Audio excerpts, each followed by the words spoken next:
Voice of پیپ ورب میں ایک دفعہ پھر خوش آمدید۔ وائس آف پیپ ورب کے توسط سے جو آواز آپ لوگوں کی سماعتوں تک پہنچ رہی ہے وہ ہے انعم علی بھٹو کی۔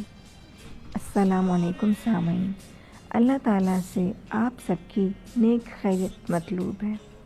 جہاں رہیں خوش رہیں، ہنستے رہیں، مسکراتے رہیں اور اللہ تعالیٰ کی امان میں رہیں۔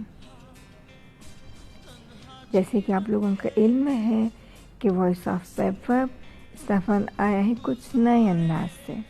جی ہاں، جس میں ہمیں دیا گیا ہے وائس اور چیلنج۔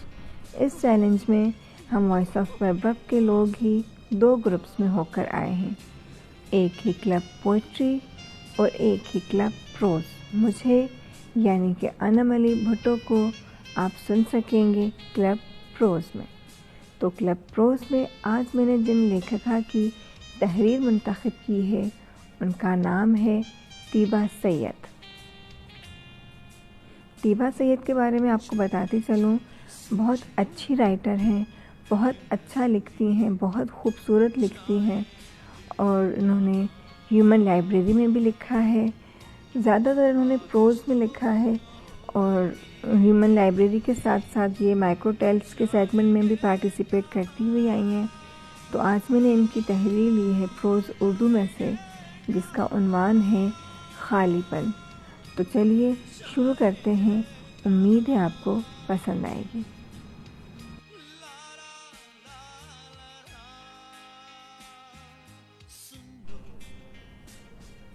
خالی پن۔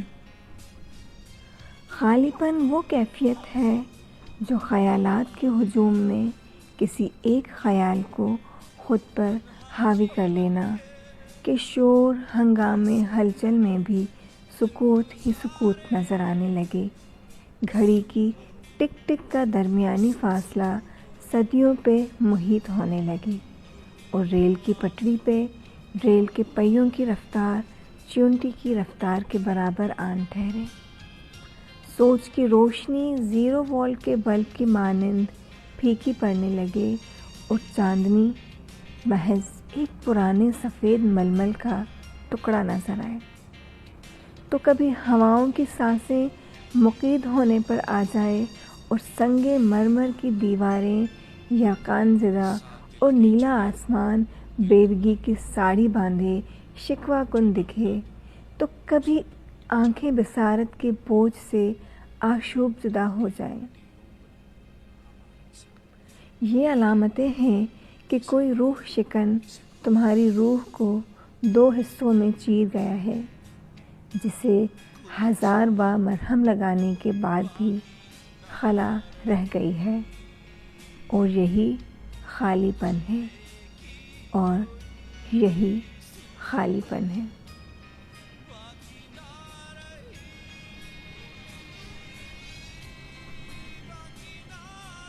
جی تو سامعین، تحریر آپ نے سنی، امید ہے آپ کو پسند آئی ہوگی۔ سن کے اپنی رائے کا اظہار ضرور دیجیے گا۔ تب تک کے لیے اللہ نگہبان۔ السلام علیکم۔